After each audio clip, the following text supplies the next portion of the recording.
इमं मे वरुणश्रुधीहवमद्याज मृणज वामवस्युराजके तत्त्वायामि ब्रह्मणा वन्दपानस्तदाशास्ते यजमानो हविद्भिः अहेडमानो वरुणेह भोद्युरुषगुं समान आयुः प्रमोषीः अस्मिन् कुम्भे वरुणं ध्यायामि आवाहयामि अर्घ्यं समर्पयामि पाद्यं समर्पयामि आचमनीयं समर्पयामि स्नानं समर्पयामि वस्त्रं समर्पयामि गन्धान् धारयामि पुष्पैः पूजयामि।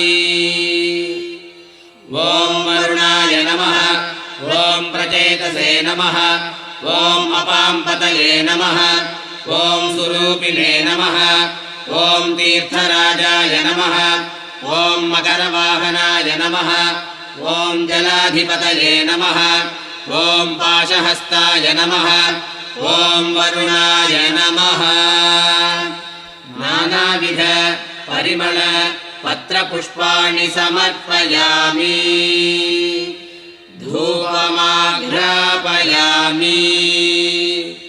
दीपं दर्शयामि कदलीफलं निवेदयामि।